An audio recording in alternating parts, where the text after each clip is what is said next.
로마서 7장입니다. 로마서 7장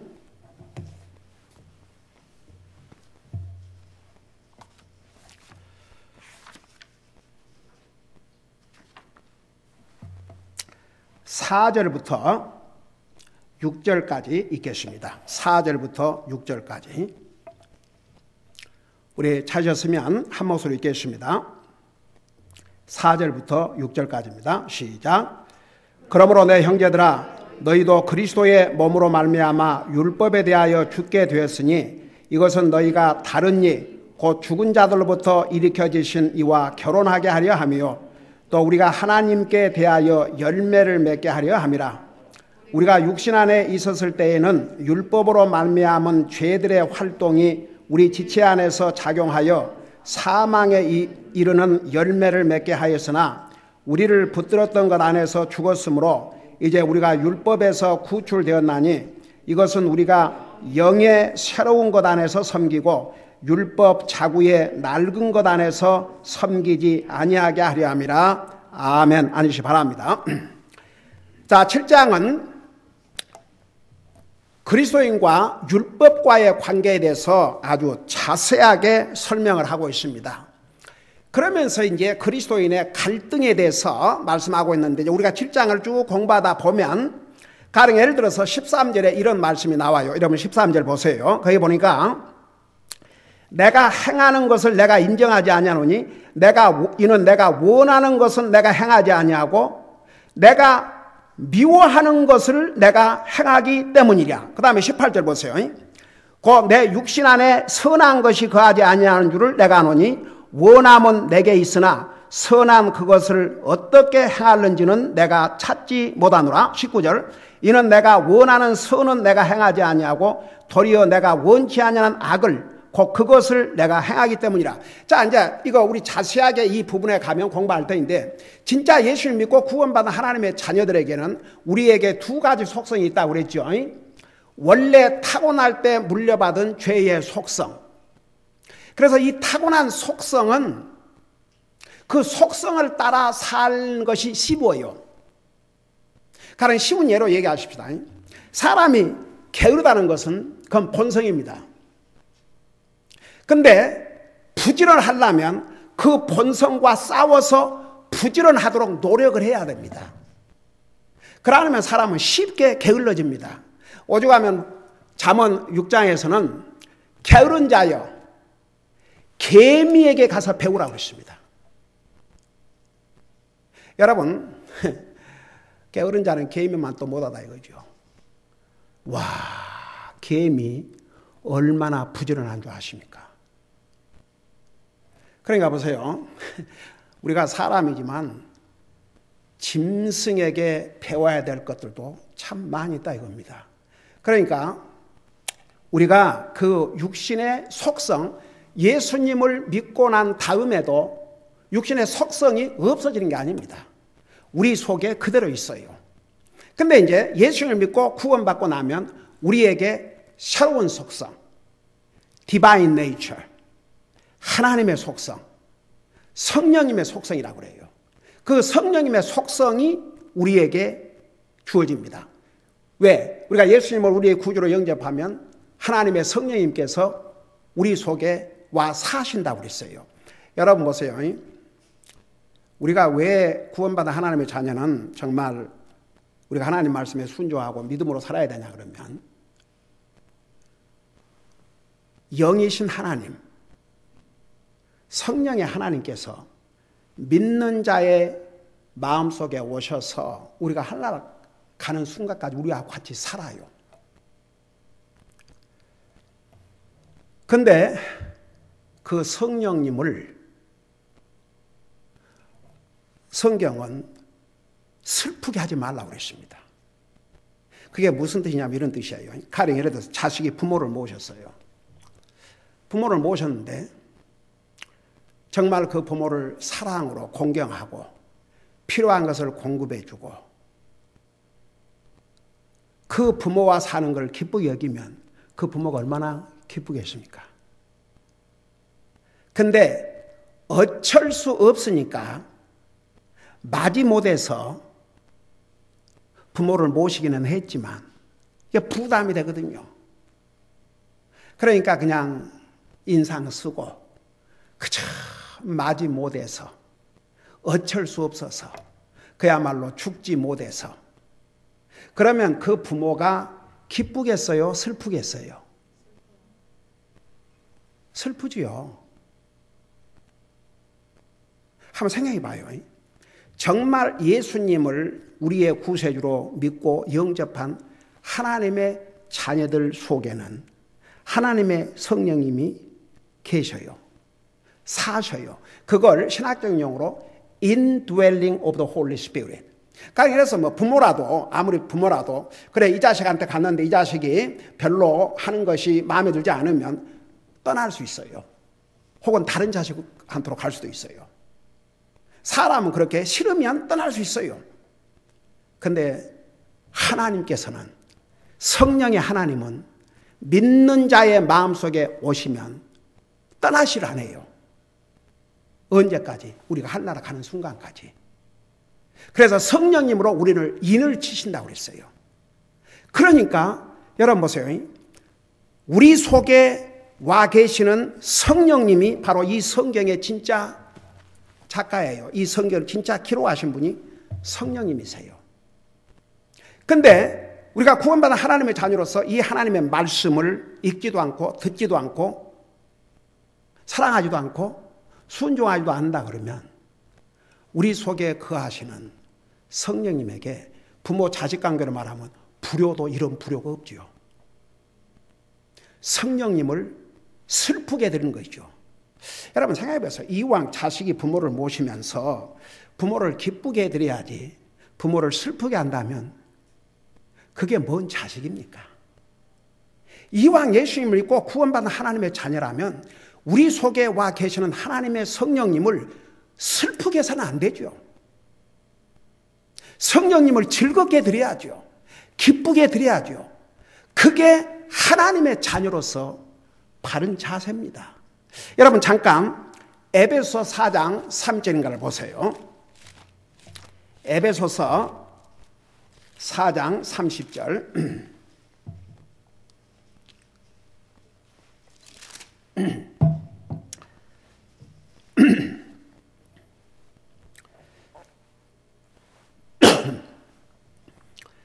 자, 거기 보면 뭐라 하십니까? 우리 같이 한번 읽어봐요. 30절을 다 소리내서 시작.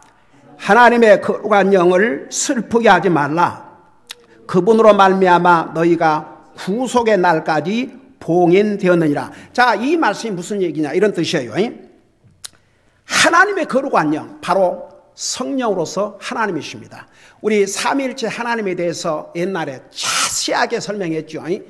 아버지로서 하나님, 아들로서 하나님, 성령님으로서 하나님. 똑같이 하나님이십니다. 근데 각각 사역이 다르다고 그랬어요.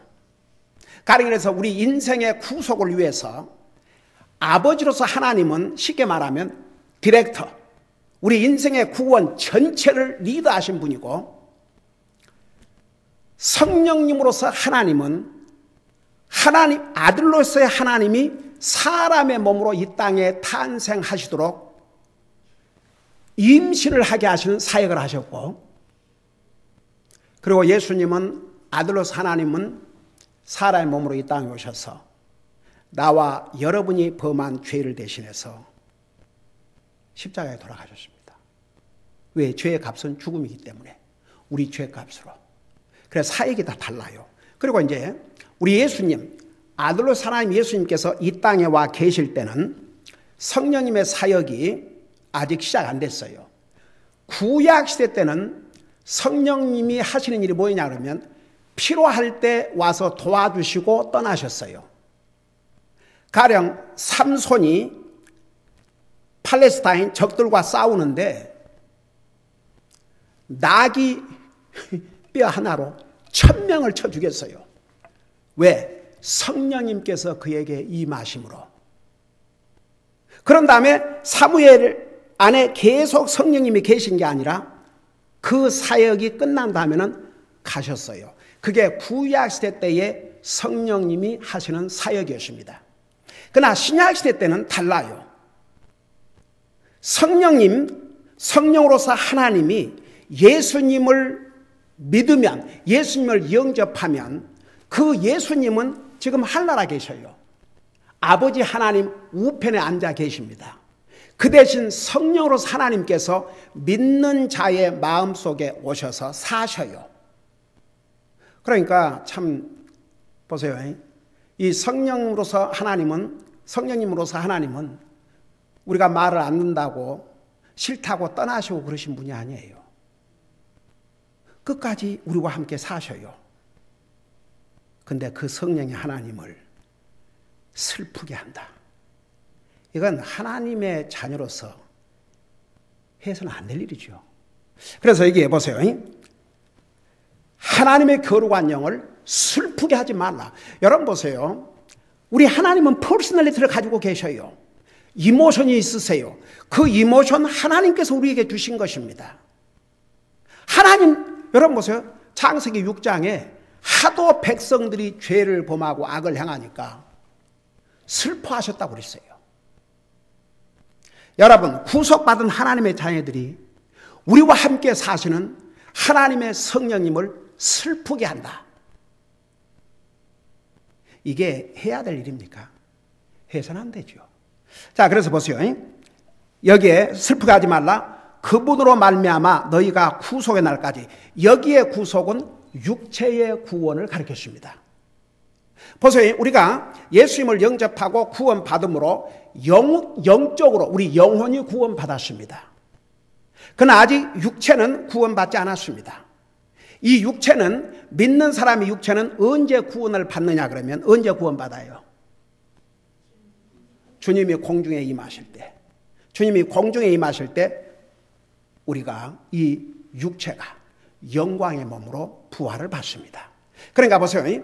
그날까지, 그러니까 이제 이걸 우리 현재 살고 있는 우리에게 어플라이 한다면 하늘나라 가는 순간까지, 그 순간까지 성령님께서 우리와 함께 계셔요.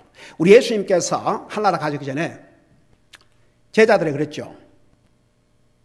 너는 예루살렘을 떠나지 말고 여기서 기다려라.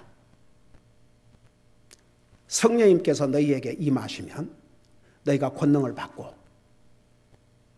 예루살렘과 온 유대와 사마리아와 땅까지 이르러 내 증인이 되라. 근데 그 전에 요한복음에서 예수님이 뭐라 하십니까? 자, 예수님이 떠난다는 얘기를 듣고 제자들이 슬퍼했어요. 그러니까 요한복음 14장 1절에 보면 너희는 마음에 근심하지 말라. 하나님을 믿으니 또 나를 믿으라. 그러면서 15장에 가면 구체적으로 성령님에 대해서 내가 가면, 그러니까 예수님이 가면 대신 성령의 하나님이 오실 것이다. 그거 다 미리 알려주셨어요. 그래서 그 성령님을 가리켜서 컴포터, 위로자, 헬퍼, 도우시는 분.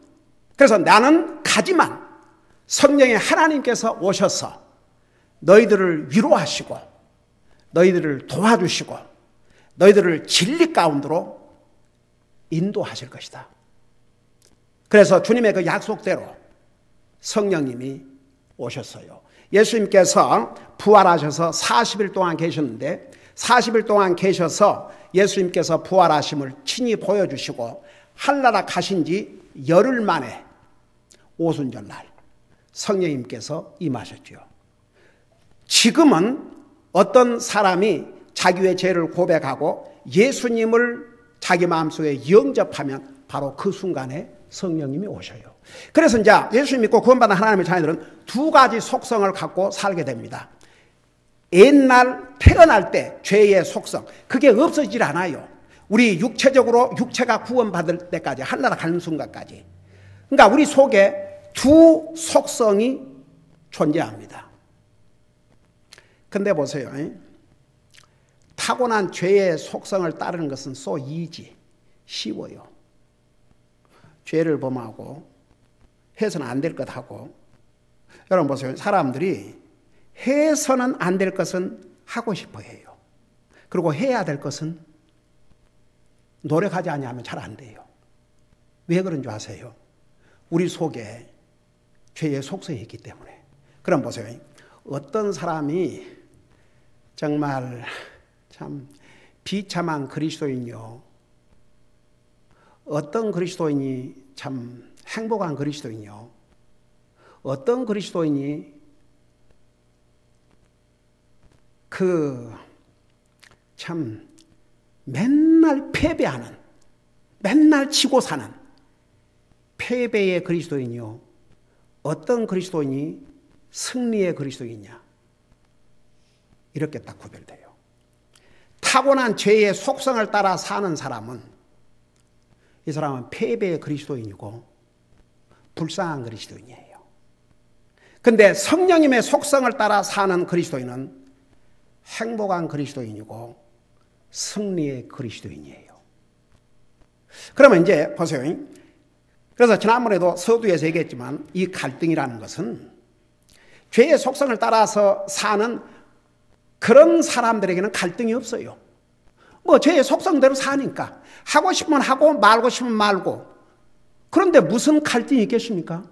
한번 생각해 봐요. 그런 사람에게는 갈등이 없어요. 교회 오고 싶으면 오고 안 오고 싶으면 안 하고, 성경 읽고 싶으면 읽고 안 읽고 싶으면 안 읽고, 자기 마음대로 자기 생각대로 자기 형편대로 이런 인생에게는 갈등이라는 게 없어요. 근데 진짜 예수님 믿고 구원받은 하나님의 자녀는 그 속에 성령님이 와 계시기 때문에 이제 거기서부터 갈등이 시작이 돼요. 그러니까 사탄은 보세요. 우리 옛사람, 죄의 속성을 가지고 자꾸만 우리를 시험해요. 그래서 죄의 속성을 따라 살면 그리스도인으로서는 패배의 삶을 사는 것이고, 어떻게 하나님을 기쁘게 해드리겠습니까? 도리어 하나님을 슬프게 해드리는 정말 불효막심한 자식이지요. 그러나 성령님의 속성을 따라 사는 사람은 자식으로 말하면 부모에게 효자고 하나님 앞에 효자지요. 그러니까 거기에서 갈등이 오는 거예요. 그런데 이 그리스도인의 갈등과 율법과 그리스도의 삶과 어떤 관계를 갖고 있느냐, 이게 아주 중요합니다. 그래서 우리가 여러분 정말 이 세상에서 율법을 지켜서 구원받은 사람 한 사람도 없습니다. 만일에 율법을 지켜서 구원받는다 그러면 우리 주님께서 그런 고통을 당하실 필요가 없습니다. 율법을 지켜서 와라, 그렇게 하시면 그것으로 끝입니다. 근데 보세요. 우리 인생이 죄의 속성을 가지고 태어나기 때문에 율법을 주었지만, 하나님께서 모세를 통해서 율법을 주었지만 이스라엘 백성들, 그 율법을 최초로 받은 이스라엘 백성이 그 율법을 지킴으로 그 율법에서 승리했어요? 완전히 패배했어요? 완전히 패배했습니다. 도리어 우리 사람은 율법을 지킬 수 없는 죄인이라는 것을 보여주었습니다. 여러분, 우리 수요 예배에 지금 호세아 공부하면서 그 이스라엘 백성들이 얼마나, 그들은 하나님의 언약의 백성이요, 그들에게 그 율법을 주실 때에 언약으로 주셨어요. 언약으로. 근데 그 언약을 배신했습니다. 완전히 실패했습니다. 그래서 그들은 그 대가를 치루어야 했습니다. 우리 잘 배우고 있죠. 그러니까 보세요. 율법을 통해서 우리 인생은 구원받을 수 없다는 것을 이스라엘 백성들이 프루브를 했고 보여줬고, 나와 여러분을 봐요. 한번 과연 우리가 율법을 지켜서 구원받고 살아간다면 여러분 갈 수 있겠어요? 가령 예를 들어서 그러면 어느 날 내가 새로운 마음을 가지고 내가 이 하나님의 율법을 다 지켜야 되겠다, 그래서 아주 그냥 죽을 때까지 율법을 다 지킨다고 하십시다. 그러면 그 전까지 율법을 범한 것은 어떻게 할 터인데? 또 어떤 사람이 그냥 태어나서 철이 든 순간부터 그야말로 율법을 지키려고 온갖 노력을 다 했다고 하십니다.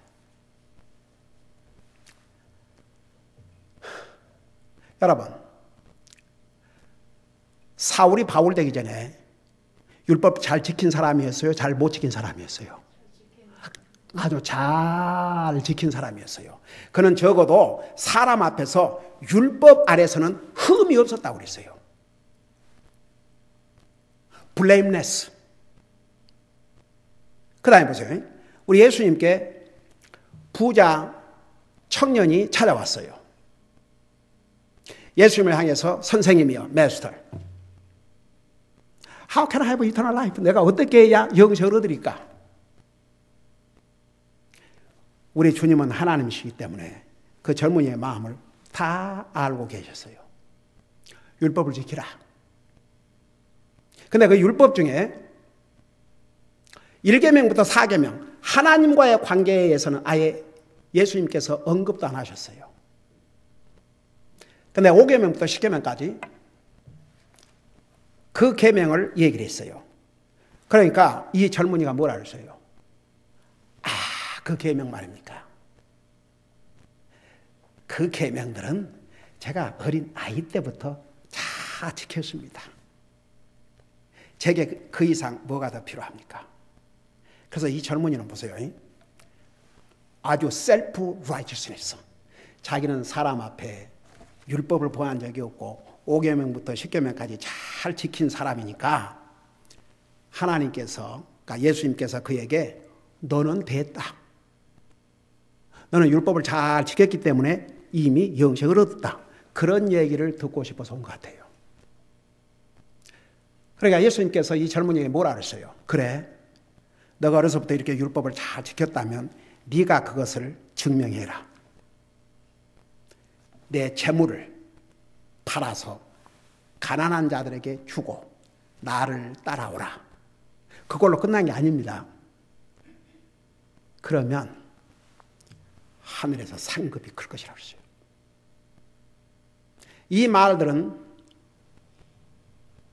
청년은 슬픈 기색을 띠면서 돌아갔다고 그랬습니다. 만일에 이 젊은이가 예수님 앞에 무릎을 꿇고 저는 율법을 지킨 줄 알았는데 그걸 할 수 없다는 것은 저는 내 이웃을 5계명부터 10계명까지를 한마디로 표현하면 내 이웃을 내 몸같이 사랑하라. 내 것이 네 것이고 정말 그랬다면 자기가 재산 팔아서 남을 가난한 자를 나눠줘도 뭐 구별이 없으니까. 근데 그가 할 수 없다는 거 자기 스스로가 보았거든요. 만일 그가 예수님 앞에 무릎을 꿇고 저는 율법을 지킨 줄 알았는데 아니었습니다. 정말 저 회개합니다. 저를 용서해 주시고 저를 구원해 주시고 영생을 주십시오. 만약 그랬다면 여러분 정말 재산을 다 팔아서 그가 가난뱅이 구걸하게 그렇게 됐겠습니까? 아니지요. 그런데 그 스스로가 증명한 거죠. 그러니까 보세요. 율법을 통해서 그러니까 그는 그 얘기를 듣고 슬퍼하면서 갔다고 그랬어요. 율법을 지켜서 구원받을 영혼 한 사람도 없다는 얘기입니다. 그래서 예수님이 오셔야 했습니다. 그래서 예수님께서 나와 여러분이 율법을 행함으로 구원받고 올라갈 수 없기 때문에 율법이 정한 최고의 법, 죽음을 대신 당하신 다음에, 그러니까 예수님께서 죽으신 것은 율법을 범한 나와 여러분의 죄값으로 죽으심으로 결국 예수님께서 율법을 완성시키셨어요. 그래서 지난번에 그 부분을 얘기했죠. 마태복음 5장에 보면 우리 주님께서 이 세상에 오신 것은 율법을 폐하러 오신 게 아니고 율법을 완성시키려 하심이라. 예수님께서 율법을 폐하신다면 뭐 율법에서 죄를 범하면 죽는다고 그러는데 뭐 죽음이고 뭐이고 다 필요 없다. 그러면 율법을 폐하러 오신 것이죠. 근데 예수님이 그 율법에서 정한 최고의 형벌인 죽음을 대신 당하심으로 율법을 완성시키셨습니다. 그래서 우리는 그 예수님을 믿음으로 율법의 완성자가 된 것입니다. 하나님의 눈에 볼 때는 내가 예수님을 믿음으로 예수님 안에서 율법을 완성시킨 완성자가 됐다 이 말입니다. 이 얼마나 우리에게 큰 복입니까? 우리 힘으로는 할 수 없어요.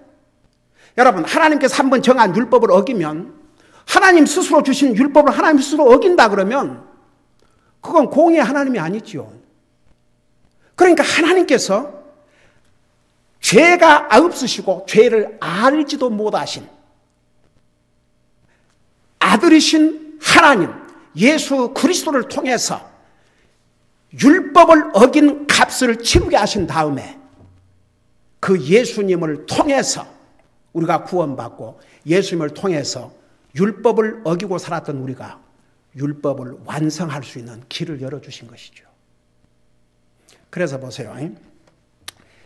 진짜 구원받은 하나님의 자녀는 전부 하나님의 은혜로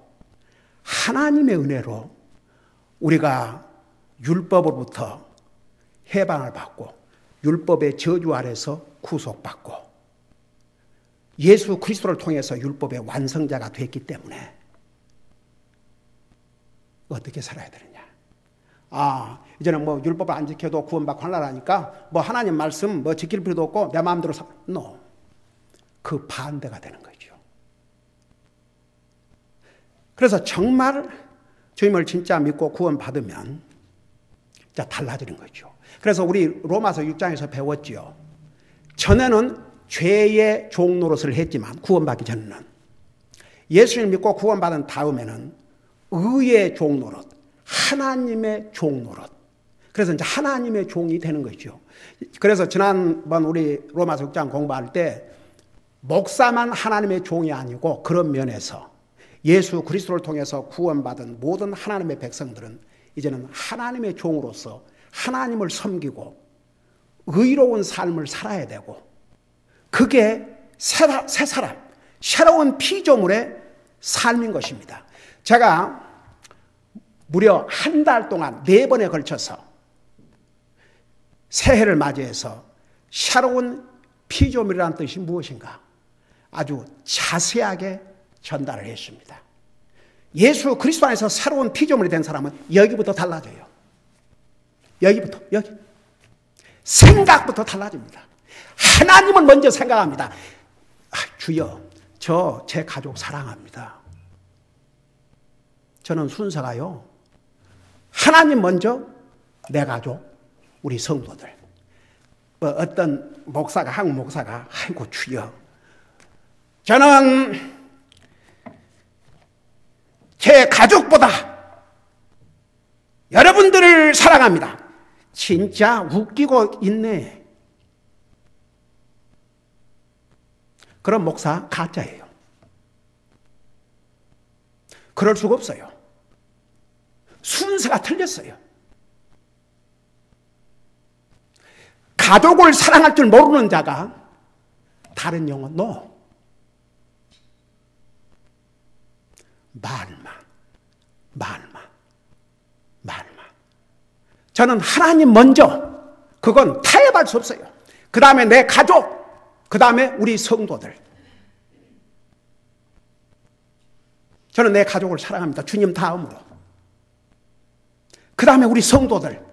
밤이나 낮이나.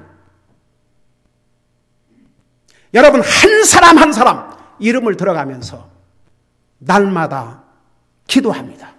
왜? 주의 종으로서 여러분의 영혼을 사랑하고 여러분의 사람의 목자로서 여러분을 하나님의 말씀으로 가리키고 인도해야 할 책임이 있기 때문에.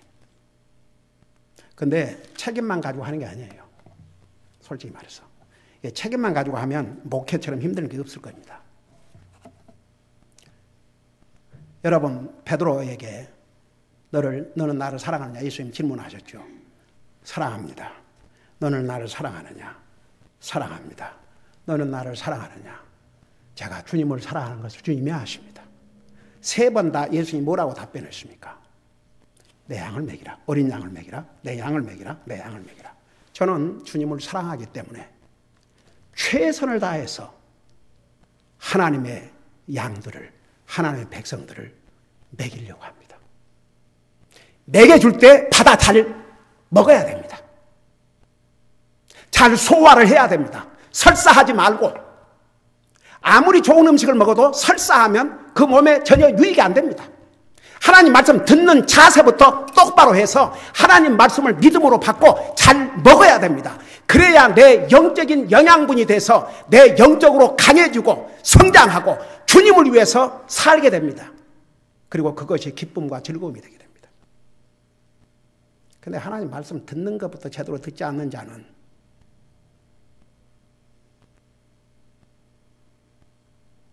소망 없어요.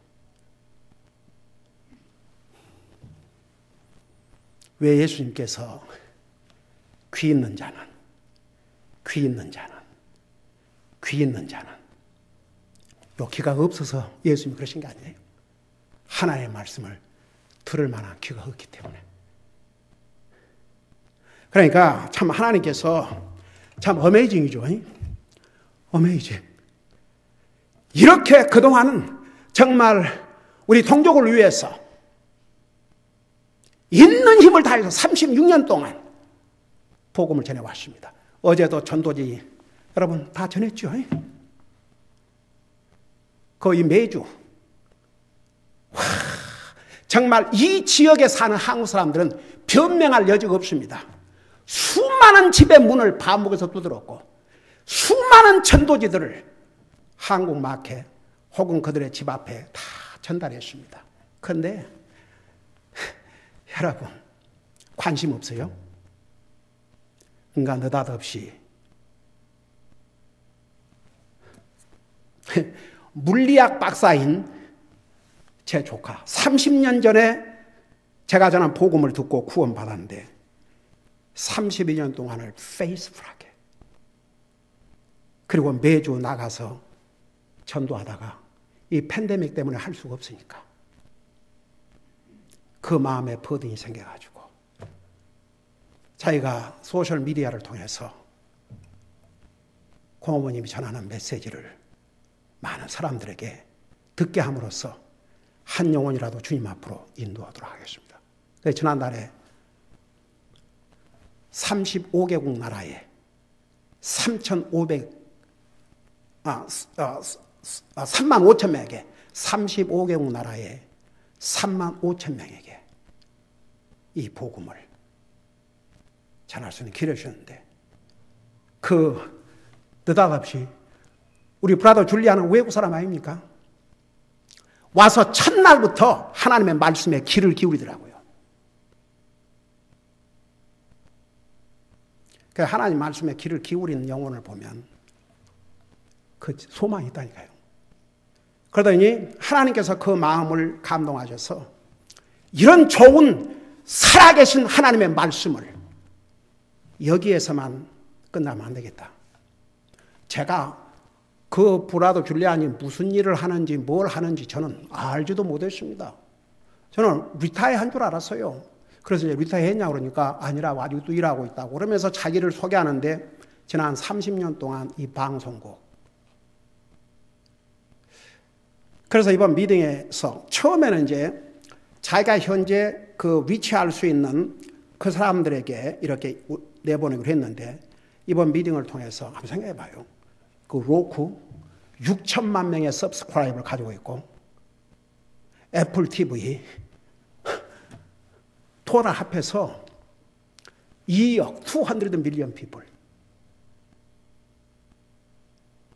그래서 목사님이 전한 이 메시지를 이제는 자기 네트워크 로쿠 그 다음에 애플 TV를 통해서 세계에 이 메시지가 전달되도록 그래서 얼마나 열심히 준비하고 있는지 몰라요. 지난 금요일 날 몇 시간을 미팅을 했어요. 이번 목요일 날 우리 두 아이들과 저와 또 미팅을 할 것입니다. 와, 이건 생각도 하지 못한 하나님의 놀라운 역사입니다. 여러분, 한 영혼을 케어하시는 하나님, 그 말씀에 순종해서 제가 정말 병원에서 태어나가지고 아직 물론 교회에 나왔지만 앉아서 메시지를 전해야 됐고 제 건강 상태가 허락되지 않음에도 불구하고 그 토니, 뉴멕시코 사는 금금의 자매 그 아들의 구원을 위해서 매달 편지를 보내고 매달 편지와 체크를 보내면서 아들의 구원을 위해서 기도해 주세요.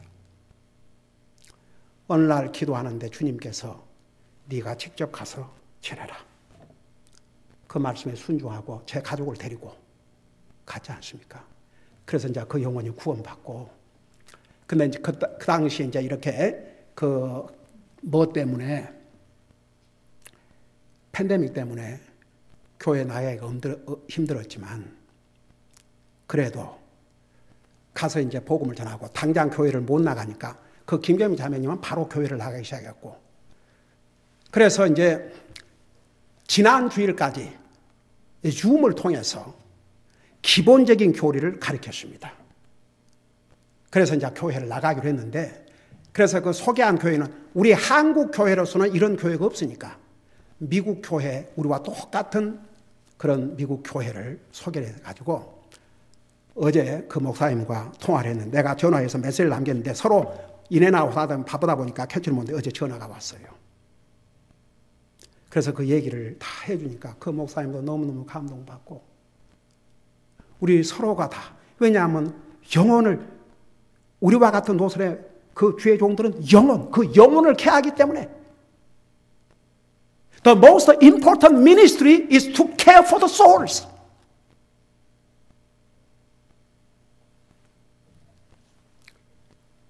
가장 중요한 사역은 바로 영혼들입니다. Our Savior Jesus Christ came this world for one purpose, to save the lost. 우리 주님이 땅에 오신 유일한 목적 하나가 여러분 영혼을 찾아 구원하려 함이었습니다. 그래서 그 미국 목사님과 얘기했습니다. So I spoke to the pastor of the church. I recommended Tony to go. Yesterday morning, we had a wonderful time of conversation and fellowship over the phone. He was so excited. He told me, Pastor Kim, I will give him a call today. 오늘 바로 전화하겠다고. 이렇게 영혼을 케어링하는 목사님들은 그래요. That should be pastor's heart. I will call him today. 바로 전화하겠다고. 그러고 나서 나한테 뭐라고 하니? 기도해달라고. 자기와 자기 사역을 위해서 기도해달라고. 보니까 상당히 큰 교회예요. 미국 교회인데. After conversation, the pastor of that church, the church I recommended to Tony, asked me to pray for him and his ministry. So I prayed for him, and he's going to take care of Tony and his dear family. 그 목사님이 이제 토니와 그 가족을 잘 케어할 것입니다. 여러분, 우리 하나님께서 우리를 율법의 멍에 아래서 해방시켜 주시고 우리를 구원해 주신 것은 단순히 하늘나라만 가라고 하는 게 아니고 물론 하늘나라 가죠. 그게 첫째죠. 그 주님을 섬기다 오라고. You know, as we are learning from Romans chapter 3, nobody is saved by the keeping the law. Jesus Christ came this world to fulfill the law by his death on the cross. So actually, as a Christian, we already have fulfilled the law through Jesus Christ. That doesn't mean we don't have to listen God's word, we don't have to obey God's word. The opposite. Because Jesus set us free from the bondage of the law. Now we have freedom. We can serve our God freely. That's why God has given us liberty. Not to sin, but to serve the Lord. 여러분, 주님께서 왜 우리를 율법이 세방시켜준 줄 아십니까? 그래서 그 자유를 가지고 마음대로 살아가는 게 아니고 그 주님을 섬기라고. 그래서 주님께서 우리를 율법으로부터 해방시켜 주셨습니다. 기도하십니다. Let's pray. 우리 아버지 하나님 은혜와 사랑을 감사드립니다. 우리를 율법의 멍에 아래서 해방시켜 주신 것은 우리는 율법을 지켜 구원받을 수 없기 때문이요. 또 우리를 율법으로부터 해방시켜 주신 것은 그 자유를 가지고 주님을 섬기기 위함이라는 것을 배웠습니다. 우리는 정말 그 자유를 가지고 더욱 주님을 위해 살게 하시고 주님을 섬길 수 있도록 도와주시옵소서. Dear Lord, thank you so much for setting us free from the bondage of the law. That doesn't mean we can live as we want to live. But we should use that liberty to serve you better. Thank you so much for saving us and then giving us a real freedom from bondage of sin and bondage of the law. We love you. Thank you. And we want to serve you with that freedom, willingly, joyfully. I pray in Jesus' name, 예수님 이름으로 기도하옵나이다. 아멘.